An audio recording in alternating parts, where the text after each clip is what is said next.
The flu season is upon us. Which type will we worry about this year? And what kind of shots will we be told to take? Remember the swine flu scare of 1976? That was the year the U.S. government told us all that swine flu could turn out to be a killer that could spread across the nation. And Washington decided that every man, woman, and child in the nation should get a shot to prevent a nationwide outbreak, a pandemic. Well, 46 million of us obediently took the shot. And now 4,000 Americans are claiming damages from Uncle Sam amounting to $3.5 billion because of what happened when they took that shot. By far the greatest number of the claims, 2/3 of them, are for neurological damage or even death, allegedly triggered by the flu shot. We pick up the story back in 1976 when the threat posed by the swine flu virus seemed very real indeed. This virus was the cause of a pandemic in 1918 and 1919 that resulted in over 500,000 deaths in the United States, as well as 20 million deaths around the world. See how easy it is to... Thus, the U.S. government's publicity machine was cranked into action to urge all America to protect itself against the swine flu menace. Influenza is serious business. During major flu epidemics, millions of people are sick and thousands die. Well, this year you can get protection. The vaccines are safe, easy to take, and they can protect you against flu. So roll up your sleeve. Protect yourself. One of those who did roll up her sleeve was Judy Roberts. She was perfectly healthy, an active woman, when in November of 1976, she took her shot. 2 weeks later, she says, she began to feel a numbness starting up her legs. I joked about it at that time. I said I'll be numb to the knees by Friday if this keeps up. By the following week, I was totally paralyzed. So completely paralyzed, in fact, that they had to operate on her to enable her to breathe. And for 6 months, Judy Roberts was a quadriplegic. The diagnosis? A neurological disorder called Guillain-Barré syndrome, GBS for short. These neurological diseases are little understood. They affect people in different ways. As you can see in these home movies taken by a friend, Judy Roberts' paralysis confined her mostly to a wheelchair for over a year. But this disease can even kill. Indeed, there are 300 claims now pending from the families of GBS victims who died, allegedly as a result of the swine flu shot. In other GBS victims, the crippling effects diminish and all but disappear. But for Judy Roberts, progress back to good health has been painful and partial. Now, I noticed that your smile, Judy, is a little bit constricted. Yes, it is. Is it different from what it used to be? Very different. I have a greatly decreased mobility in my lips. And I can't drink through a straw on the right-hand side. I can't blow out birthday candles. I don't whistle anymore, for which my husband is grateful. It may be a little difficult for you to answer this question, but have you recovered as much as you are going to recover? Yes, this is it. So you will now have a legacy of braces on your legs for the rest of your life? Yes, the weakness in my hands will stay and the leg braces will stay. So Judy Roberts and her husband have filed a claim against the U.S. government. They're asking $12 million, though they don't expect to get nearly that much. Judy, why did you take the flu shot? I'd never taken any other flu shots, but I felt like this was going to be a major epidemic. And the only way to prevent a major epidemic of a really deadly variety of flu was for everybody to be immunized. Where did this so-called deadly variety of flu, where did it first hit back in 1976? It began right here at Fort Dix in New Jersey in January of that year when a number of recruits began to complain of respiratory ailments, something like the common cold. An Army doctor here sent samples of their throat cultures to the New Jersey Public Health Lab to find out just what kind of bug was going around here. One of those samples was from a Private David Lewis who had left his sickbed to go on a forced march. Private Lewis had collapsed on that march, and his sergeant had revived him by mouth-to-mouth resuscitation. But the sergeant showed no signs of illness. A few days later, Private Lewis died. If this disease is so potentially fatal that it's going to kill a young, healthy man, a middle-aged school teacher doesn't have a prayer. The New Jersey lab identified most of those soldiers' throat cultures as the normal kind of flu virus going around that year, but they could not make out what kind of virus was in the culture from the dead soldier and from 4 others who were sick. So they sent those cultures to the Federal Center for Disease Control in Atlanta, Georgia for further study. A few days later, they got the verdict: swine flu. But that much publicized outbreak of swine flu at Fort Dix involved only Private Lewis, who died, and those 4 other soldiers who recovered completely without the swine flu shot. If I had known at that time that the boy had been in a sick bed, got up, went out on a forced march, and then collapsed and died, I would never have taken the shot. The rationale for our recommendation was not on the basis of the death of a single individual, but it was on the basis that when we do see a change in the characteristics of the influenza virus, it is a massive public health problem in this country. Dr. David Senser, then head of the CDC, the Center for Disease Control in Atlanta, is now in private industry. He devised the swine flu program, and he pushed it.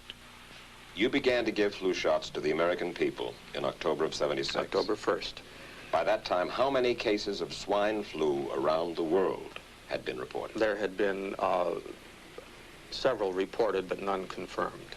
There had been cases in Australia that were reported by the press, by the news media. There were cases in... None confirmed. Did you ever uncover any other outbreaks of swine flu anywhere in the world? No.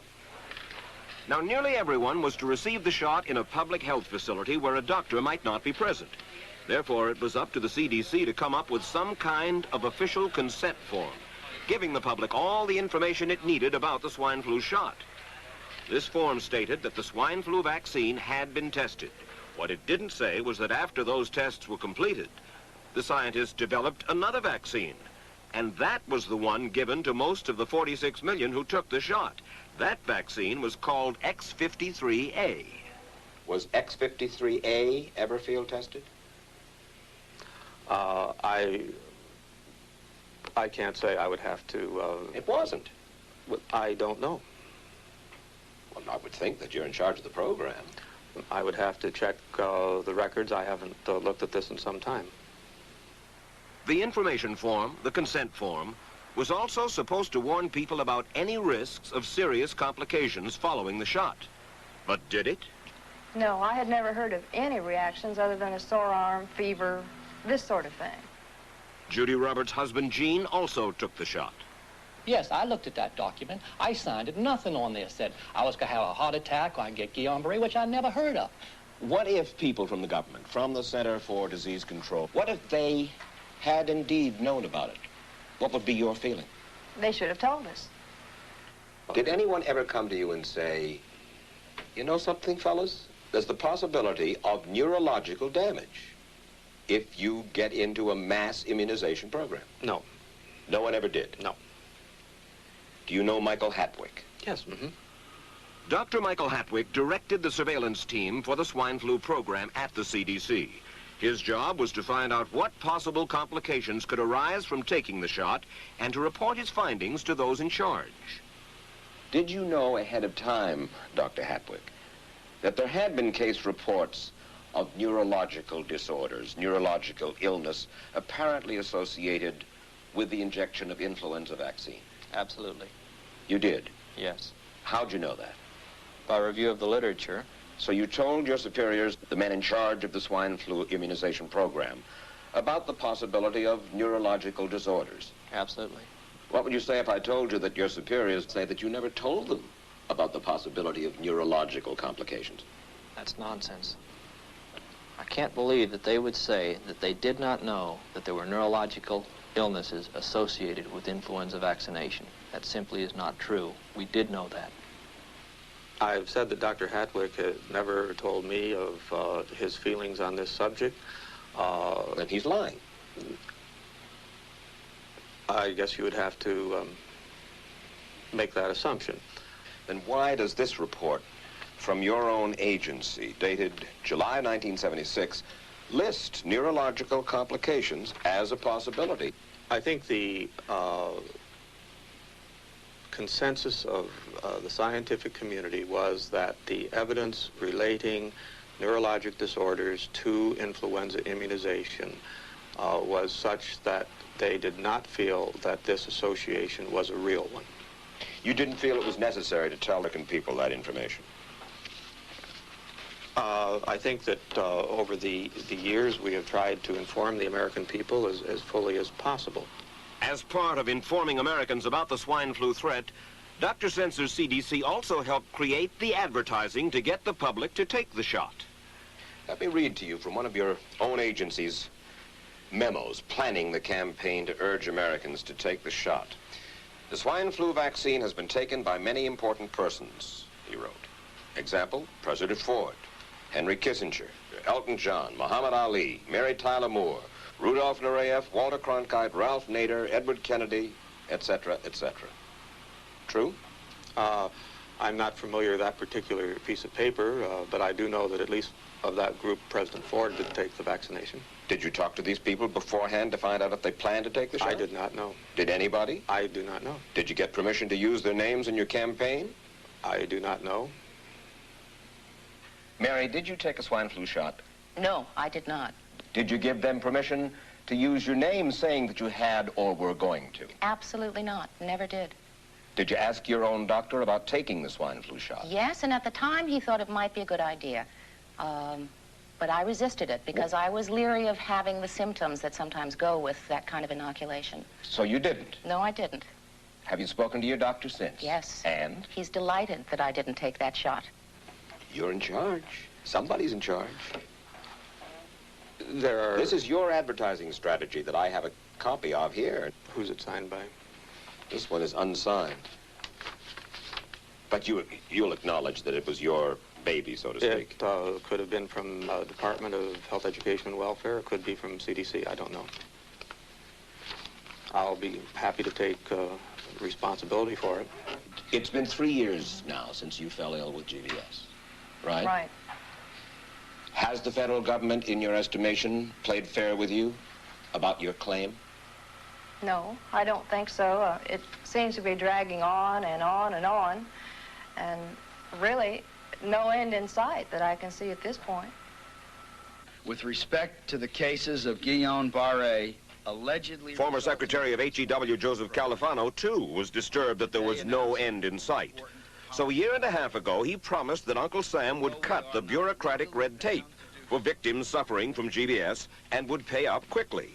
We shouldn't hold them to an impossible or too difficult standard of proving that they were hurt. Even if we pay a few people a few $1,000s that might not have deserved it, I think justice requires that we promptly pay those people who do deserve it. Who's making the decision to be so hard-nosed about settling? Well, I assume the Justice Department is. Griffin Bell before he left? Well, the Justice Department agreed to the statement I made. It was cleared word for word with the lawyers in the Justice Department by my HEW lawyers. And that statement said, in effect? That statement said that we should pay Guillain-Barré claims without regard to whether the federal government was negligent if they resulted from the swine flu shot. I think the government knows it's wrong. If it drags out long enough, that people will just give up. Let it go. I am a little more adamant in my thoughts than my wife is, because I told Judy to take the shot. She wasn't going to take it, and she never had shots, and I'm mad with my government because they knew the facts, but they didn't release those facts because if they had released them, the people wouldn't have taken. And they can come out tomorrow and tell me there's going to be an epidemic, and they can drop off like flies next to me. I will not take another shot that my government tells me to take. Meantime, Judy Roberts and some 4,000 others like her are still waiting for their day in court.